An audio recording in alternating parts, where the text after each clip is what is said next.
नमस्ते from guys, मैं हूं Arvind and welcome back to my channel.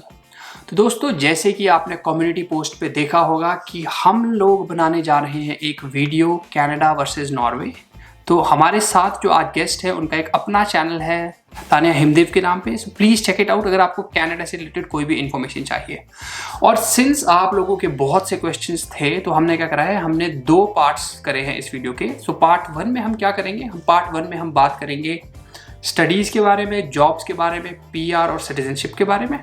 और पार्ट 2 में हम बात करेंगे सोशल बेनिफिट्स, सोशल लाइफ कैसी है, क्या कभी रेसिज्म फेस करी है, और वेदर कैसा है, हाउस प्राइसेस कैसे है, और साथ ही साथ बहुत इंपॉर्टेंट क्वेश्चन कि क्या आप मूवीज़ डाउनलोड करके देख सकते हैं। This was a very interesting question. तो अगर आप जानना चाहते हैं ये सभी इन्फॉर्मेशन, सो प्लीज़ देखिए इन वीडियोज़ को बिल्कुल एंड तक।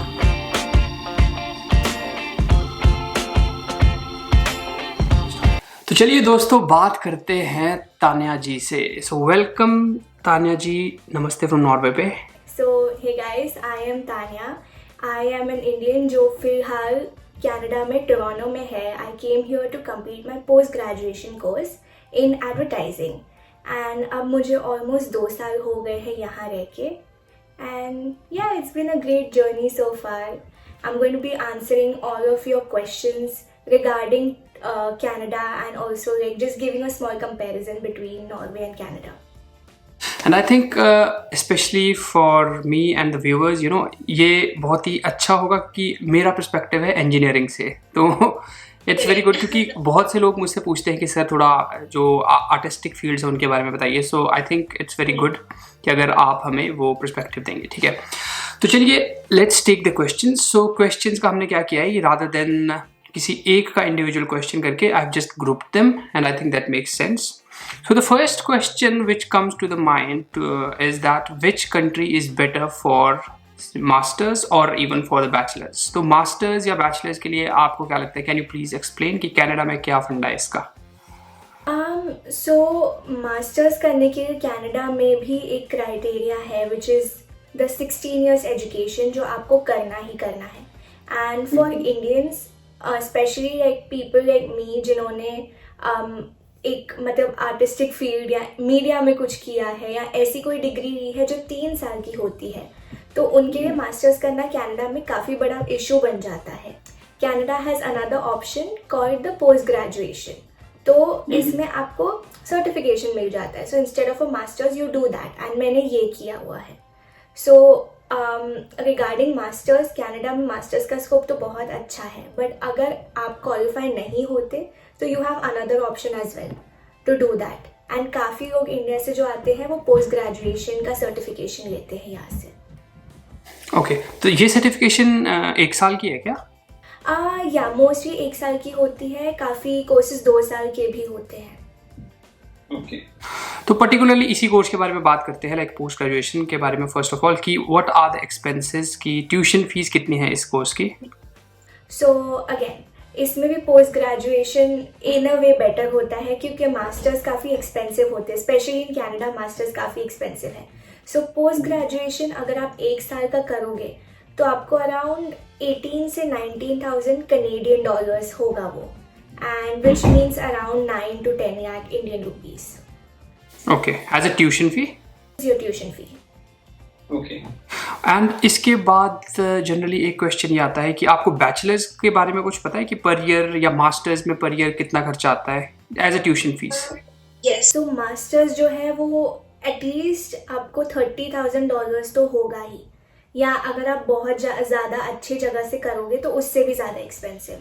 सो मास्टर्स का फीस वेरी करता रहता है, बट वो थोड़ा सा एक्सपेंसिव है कनाडा में करना। एंड अगेन मास्टर्स मोस्टली 2 साल का होता ही होता है, तो आपको 2 साल वो अमाउंट डालना है, तो थोड़ा सा एक्सपेंसिव हो जाता है मास्टर्स करना कनाडा में। ओके, 1 साल का बोल रहे हो Canadian dollars? Correct, yes. Okay, so that is some, तो वो अराउंड यही 24-25 लाख के आसपास हुआ है ना? नो, सो कैनेडियन डॉलर्स में अराउंड 16-17 लाख हुआ 1 साल का। 1 साल का 2 साल का करेंगे तो डबल। तो हाँ, वो तो थोड़ा सा एक्सपेंसिव हुआ, बट या चलिए कोई नहीं, क्योंकि देखिए नॉर्वे में तो क्या है, आई थिंक फ्लेक्सिबिलिटी नॉर्वे में इतनी ज़्यादा नहीं है इन टर्म्स ऑफ कि यहाँ पे ना कोई पोस्ट ग्रेजुएशन जैसे आप बता रही है एक अलग से सर्टिफिकेशन कोर्स होगा, ना ही यहाँ पे आप बैचलर्स कर सकते हैं पब्लिक यूनिवर्सिटी से जो कि फ्री है। यहाँ पे you can do directly masters which is kind of there is no tuition fees जैसे है जो कि हमें एक सेमेस्टर फी देनी पड़ती है which is like 8 to 10,000 rupees per semester. एक सिर्फ that is the only fees, but उसके अलावा there is no such fee.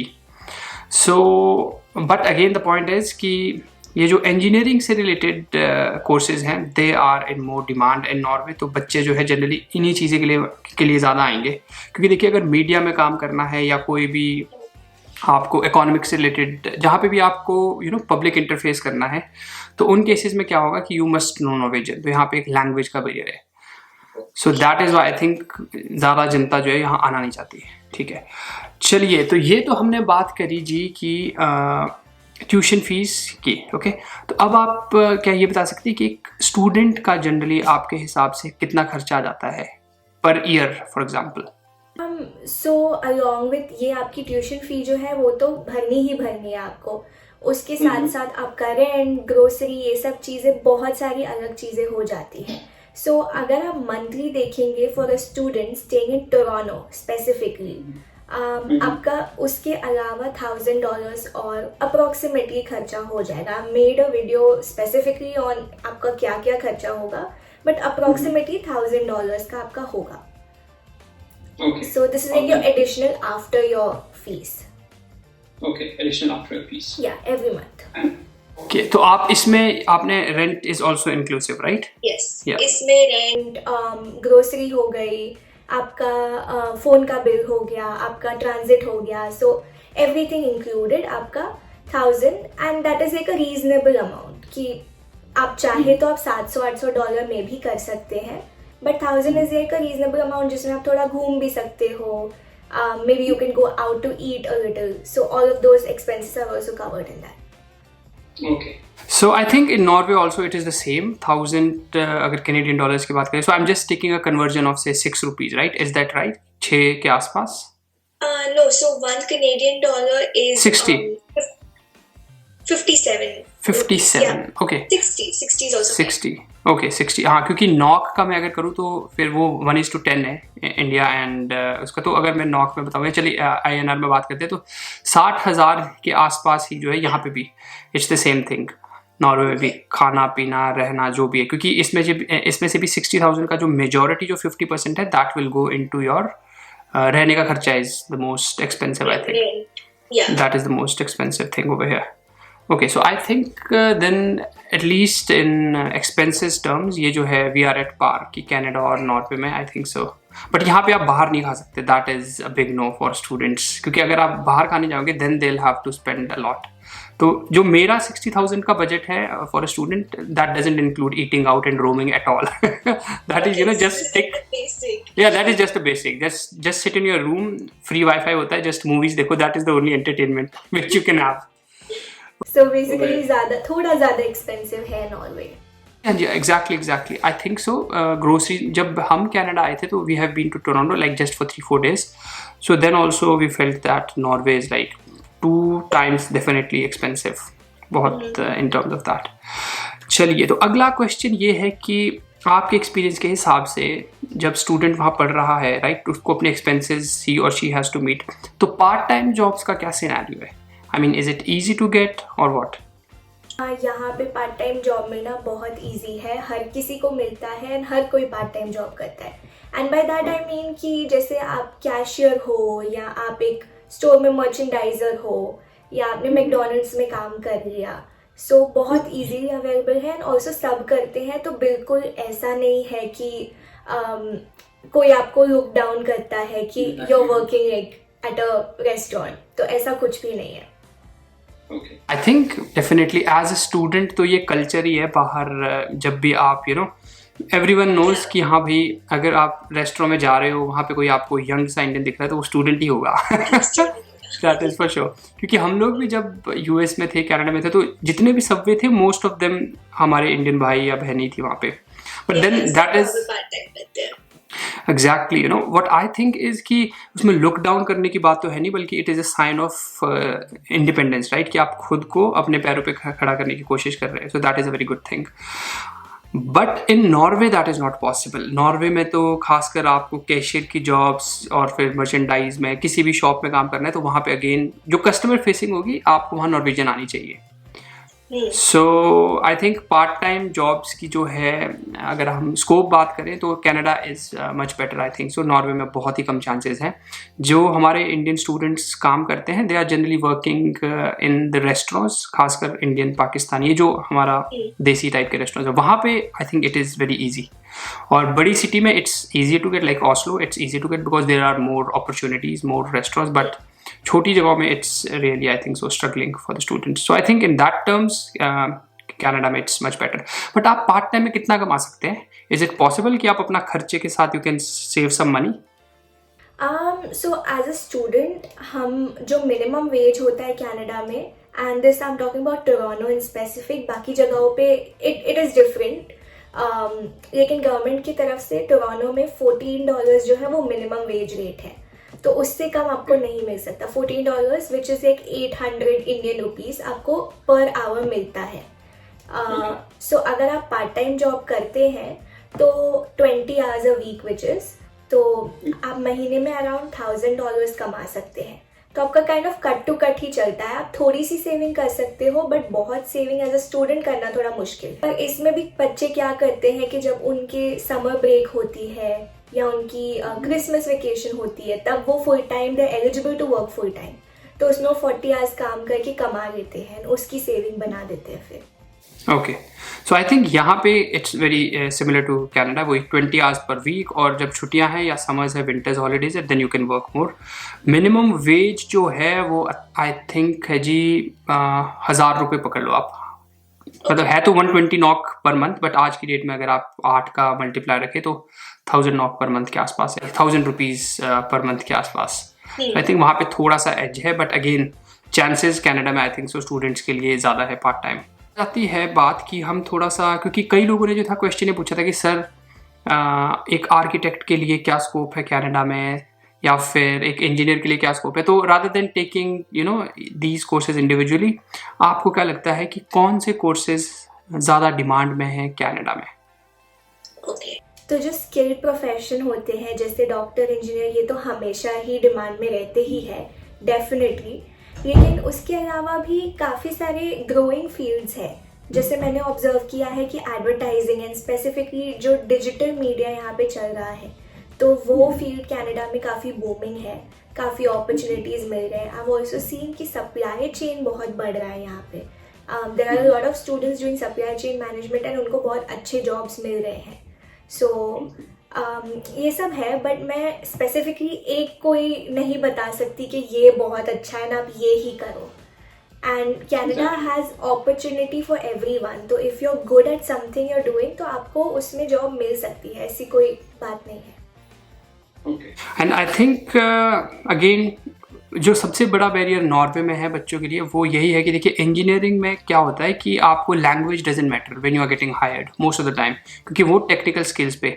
But और वहाँ पे you might be bad to talk to people, but अगर आप technically you are strong, you are a good software developer, so they don't care actually.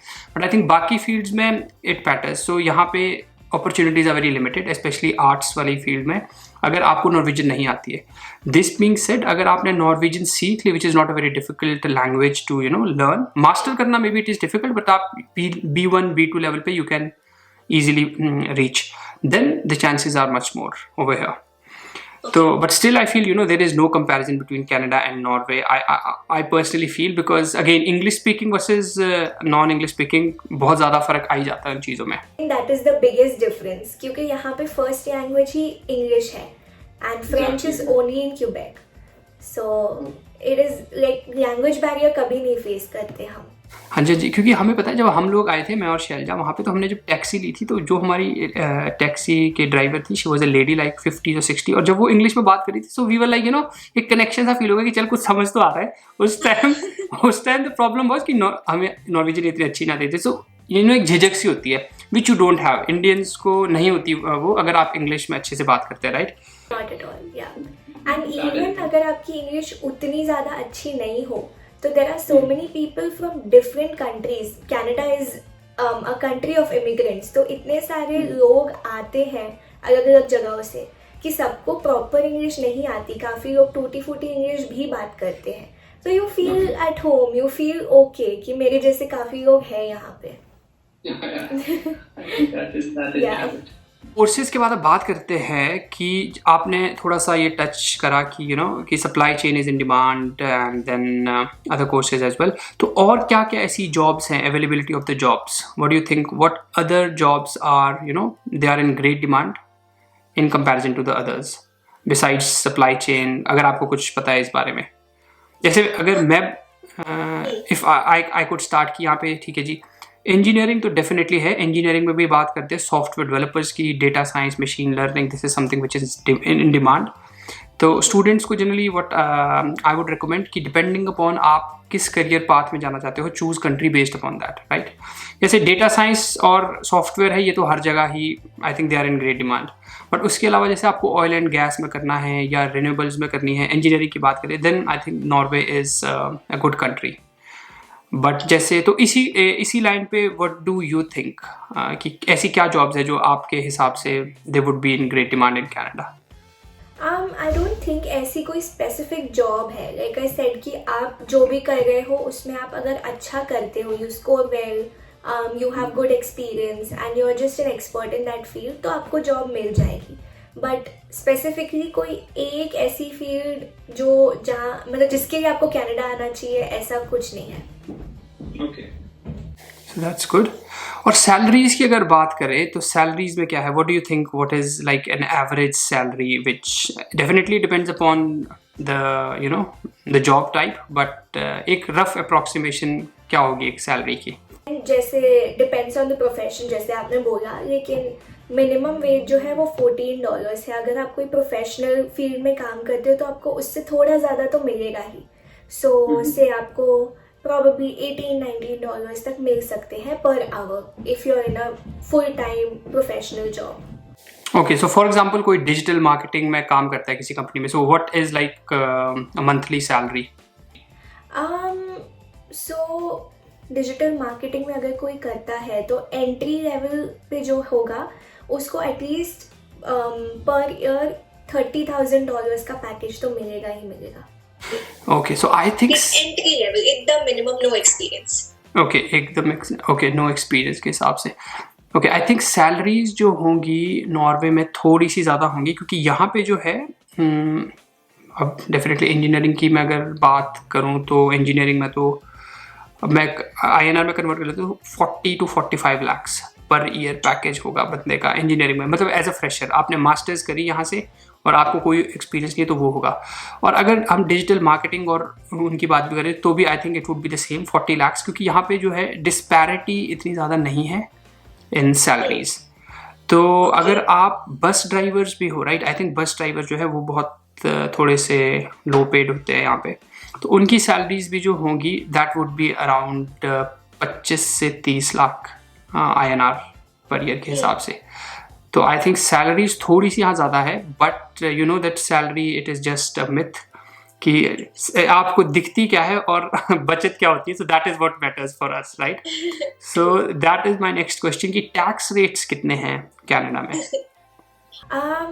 So tax rates जो है वो again आपकी income slabs पे डिपेंड करता है, but आपका if I am not wrong 17% जो है वो मिनिमम आपका टैक्स कटेगा ही ऑन योर सैलरी. सो एक अ पर्सन लाइक मी जो पार्ट टाइम जॉब भी करता था तो उसका 17% कटता था उसमें से. Okay, and what is the highest? Maximum जो टैक्स है वो आपका 33% जितना कट सकता है. That is your highest slab. तो और तो मुझे टैक्सेस के बारे में बहुत ज़्यादा पता नहीं है, but this is my knowledge. Okay, definitely आप CA तो नहीं है, वी वोंट सू यू क्योंकि गूगल पे ये सारी इन्फॉर्मेशन अवेलेबल होगी, that is true. But Norway में देखिए, नॉर्वे में जनरली जो है मिनिमम टैक्स 22% के आसपास है. I think as a part time you have to pay 22%, और मैक्सिमम जो है जी 43% के आसपास आपको टैक्स पे करना पड़ता है। मैं खुद अराउंड 33 या 36% के आसपास टैक्स देता हूँ। बट अगेन ये सैलरी जितनी ज़्यादा है, आप जितने अमीर हो उतनी ज़्यादा सरकार आपको हिंदी में बोले दंडित करती है। That is the thing. इससे बंदों को ना ये क्वेश्चन रहता है कि मैंने पढ़ाई कर ली तो उसके बाद पीआर का क्या सिनेरियो है और सिटीजनशिप का क्या सिनेरियो है, तो वो प्लीज़ बताइए हमें कनाडा में क्या है, what is PR and what is citizenship, what is citizenship. So PR जो है उसका तो काफ़ी इजी है, पॉइंट सिस्टम है। If you get the number of points that are required, तो आप अपना नाम ड्रॉ में डालते हो एंड उसमें फिर कनाडा गवर्नमेंट आपको सिलेक्ट करती है उस ड्रॉ में से। सो ये पॉइंट्स जो है ये अर्न करना ये पॉइंट्स जो है ये अर्न करने के लिए आपको कुछ चीज़ें चाहिए होती है, कुछ चीज़ें मैटर करती है। जैसे आपने एजुकेशन कहाँ से की है, अगर आपने कैनेडियन एजुकेशन ली है तो आपको ज़्यादा पॉइंट्स मिलेंगे। आपका कनाडा में कोई वर्क एक्सपीरियंस है क्या, यहाँ तक कि आपके आईएलटीएस के जो स्कोर्स हैं उससे भी आपके पॉइंट्स बढ़ते हैं। तो all of these things impact your score and then वो स्कोर से आप पीआर के लिए अप्लाई कर सकते हो। तो फॉर अ स्टूडेंट अगर वो यहाँ 2 साल का कोर्स के लिए आता है एंड वो यहाँ पे 3 साल का वर्क परमिट लेता है, तो by the end of their 3 years work permit they would be in a position to apply for their PR. Okay, तो स्मूथ है, इजी है पीआर यहाँ पे लेना। अगर आपने एजुकेशन ली है, अगर आप 1 साल भी कनाडा में जॉब कर लें, क्योंकि कनेडियन एक्सपीरियंस के लिए आपको काफ़ी पॉइंट्स मिलते हैं, तो अगर आप वो कर लें तो आपके लिए पीआर ऑब्टेन करना इजी हो जाता है। आई थिंक तान्या नॉर्वे में भी जो है पीआर का system definitely not as flexible as Canada, कि आप इंडिया से बैठ के अप्लाई नहीं कर सकते। बट हाँ, अगर आप स्किल्ड वर्कर हो तो यहाँ पे भी है कि 3 साल में आपको पीआर मिल सकती है। बट यहाँ पे आपको पता है एक जो सबसे बड़ी इम्पेडिमेंट है वो है कि आपको नॉर्वेजियन लैंग्वेज के भी सर्टेन कोर्सेज हैं जो आपको करने पड़ते हैं, और एक सोशल लाइफ का एक अलग से कोर्स होता है which you have to do. But these are courses, it's not like these are test, these are just courses, you just attend classes and you get a certificate. तो अगर आपने वो करा है और 3 साल तक आप यहाँ पे काम कर रहे हो, you have a work permit, then you are eligible to get a PR. And what about the citizenship in Canada? तो सिटीजनशिप के लिए as far as I know, आपको जब पीआर मिल जाता है उसके बाद आपको कुछ साल रहने पड़ते हैं कनाडा में। अराउंड शायद आपको 5 years कंप्लीट करने पड़ते हैं कनाडा में। After you are done with that you apply for citizenship. Like you said कि सोशल लाइफ और ये सब के कोर्सेज करने पड़ते हैं, तो कनाडा में भी सिटीजनशिप के लिए अप्लाई करने के कुछ कोर्सेज करने पड़ते हैं, कुछ चीज़ें सीखनी पड़ती है, उनकी हिस्ट्री, उनका नेशनल एंथम, ये सब चीज़ें सीखनी पड़ती है and then you can apply for citizenship. तो यहाँ पे भी सिटीजनशिप, अगर जैसे आपने 5 + 3 years जो कि 8 साल हुए वो बताया, तो यहाँ पे भी अप्रॉक्सीमेटली सेम 7 साल, दैट 10 सालों में से आप 7 साल नॉर्वे में रहे होने चाहिए। और उसके अलावा you have to pass the test. अब यहाँ पे देखिए, अब यहाँ कोर्सेज नहीं है, यहाँ you have to pass at least A2 level of Norwegian language, और एक जो है जिसे बोलते हैं कि सिटीजनशिप टेस्ट, वो भी आपको you should have passed it. तो ये 2 चीज़ें आपको करनी है besides 7 years of stay in Norway. तो उसके बाद 7 years of stay after your PR? No, inclusive everything, सब मिला के, सब कुछ मिला के, हाँ जी। द फर्स्ट डे, और इसमें देखिए पीआर में जनरली क्या रूल था कि जो आपका स्टूडेंट के 2 साल थे ना मास्टर्स के, that is not counted. PR में है कि 3 साल का आपका वर्क परमिट होना चाहिए, बट सिटीजनशिप के लिए दे काउंट जिस दिन से आप आए हो, जिस दिन से आप एज ए स्टूडेंट आए हो, वो पीरियड भी काउंट होगा। So it kind of overlaps that. तो दोस्तों, पार्ट 1 ऑफ द वीडियो यहीं पे ख़त्म करते हैं। होपफुली आपको ये वीडियो इन्फॉर्मेटिव लगा होगा और आपके दिमाग में जो कन्फ्यूजन्स थी they would have been cleared by now, right? और अगर नहीं हुए तो पार्ट 2 ऑफ द वीडियो देखिए, वहाँ पे हमने आपका क्वेश्चन एड्रेस किया होगा, right? So thank you for watching this video. Hopefully आपको ये अच्छा लगा होगा। अच्छा लगा है तो आपको पता है, लाइक, शेयर एंड सब्सक्राइब, ये मेरी लैंग्वेज है। नमस्ते फ्रॉम नॉर्वे।